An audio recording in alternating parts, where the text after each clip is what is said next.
Hello, my lovelies. How are you? I'm getting in at 4:30 on Friday. Just made it for part 4 of the 7 Chakra System series. Today I'm going to talk about the heart chakra or Anahata. So the heart chakra, I love thinking and talking about the heart chakra. So when it comes to the 7 chakra system, the heart chakra is here, middle of your chest. In some systems, the heart, there are two. There's an upper and lower heart chakra. It's like here on your chest and then sort of like here. And this is a really special place, and it's a really special chakra because the upper chakras meet at the heart, and the lower chakras that we've already covered also meet at the heart, and they kind of overlap there. And this is like the dance between the masculine and the feminine in everyday life. It's the dance between subtle and dense energy. It's the place where these things meet, where they overlap, where they relate. So all the lower chakras that we've talked about so far, the root, the sacral, and the solar plexus, they are dense energy chakras. They're related to the material plane of existence. They're related to survival and belonging and community and money and all of these things, career. But the upper chakras, which we're going to talk about over the coming weeks, after the heart chakras, they are related to the ether, they are related to the spirit, they're related to intuition, they're related to the more subtle energies. And if you think about the way that the chakras are positioned, like moving up and moving down, you could imagine that the lower chakras fit within a triangle that is facing upward. I can't really do that while I'm holding on the phone, but just imagine an upward facing triangle with the point at the top, and the lower chakras are in there. And then with the upper chakras, imagine a triangle that is pointed downward, and the point is underneath. So imagine these two triangles, the tips of which meet at the heart. The tips of these triangles, the subtle and the dense energy, meet at the heart. And the power of the heart is obviously love. It's the vibration of love, first and foremost. And this isn't just the feeling of love. It is that capital L love that it exists within the all, within all of existence, within all of the collective humanity. I don't want to say creation. That can be a pretty loaded term, can't it? But it's this universal love, that capital L love as well, that goes beyond ego. It's that love that can say, well, I don't really like this person or what they're doing, but there is a deep reverence for their humanity. You can even think about the word namaste and how it means, the divinity or the God in me honors the divinity of the God in you. It's that love. And that love exists in us all the time. And I think as people who have endured abuse of any kind, but for the sake of this discussion, we're talking about religious abuse, it can be really hard to believe that there is such a love. Especially because we've been taught our whole lives that, from a very fundamentalist perspective, that God is love. And we have a very fundamentalist understanding of what this God with a capital G is. And that is completely understandable. But what we have to understand is that our perception of God, it may have been concrete, but it actually can change. And so the heart can enable us to have the courage to approach divinity from a place of trust, and a place of trust in the fact that maybe this God with a capital G isn't the Abrahamic God of the Bible, or maybe it is depending on who you are, but God with a capital G can be God to you however God needs to be to you. And that L with a capital L. Your source of love, where you find love to fill up your own heart, it's going to be a very personal thing. And you're allowed for it to be personal. And anyone who tells you that it's not allowed to be personal, that it has to be set according to a certain religious structure or belief system, I can't tell you what to do, but I would say they're probably not someone that you need to be listening to. So, what does the heart chakra look like when it's out of balance?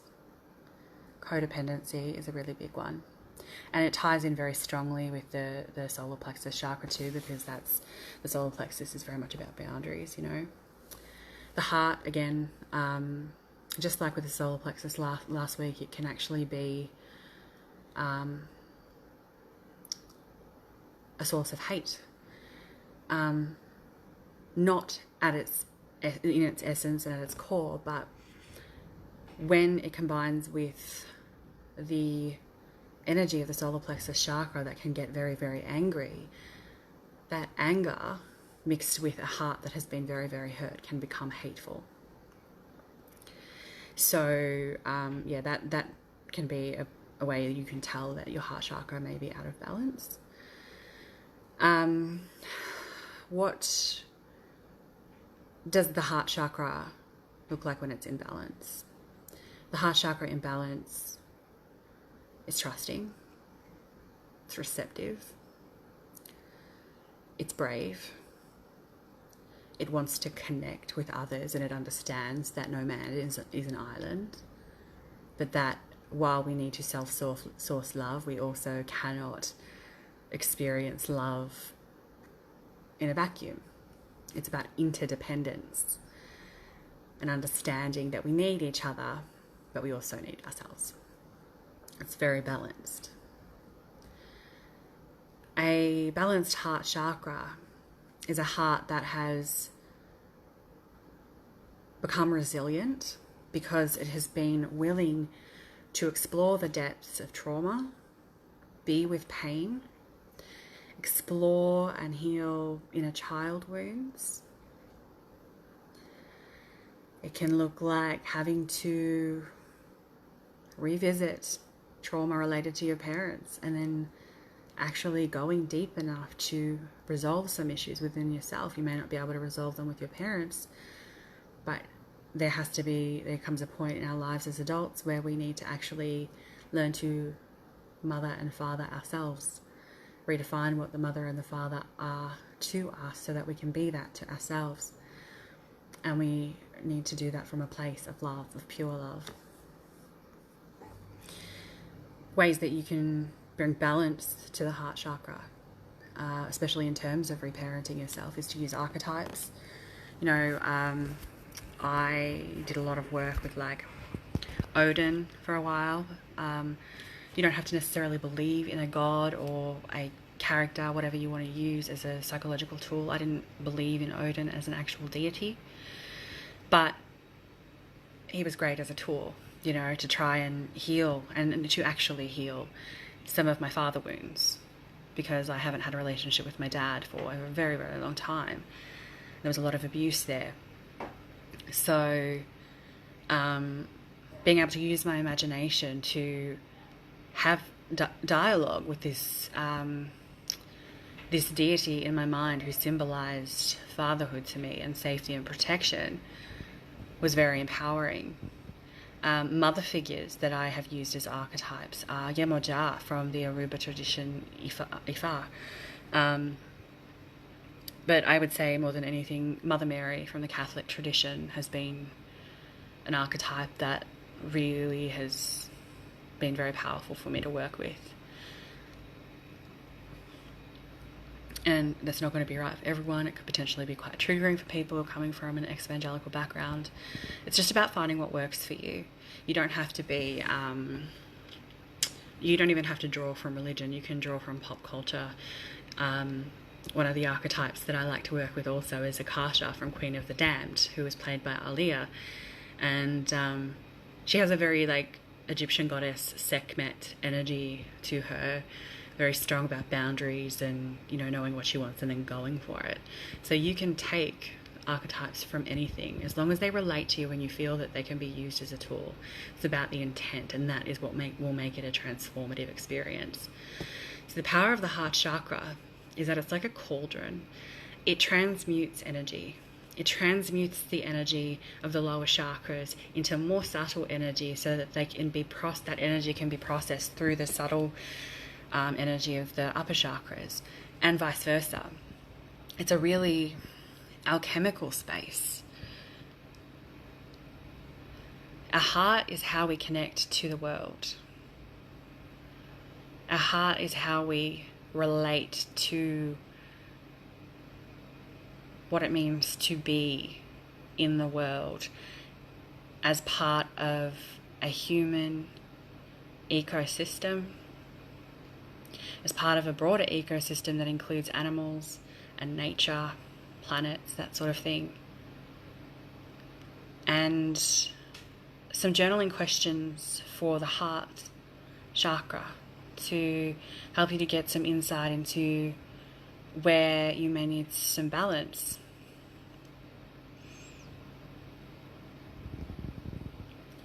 What is love to me? How do I source love for myself? That's a two-part question.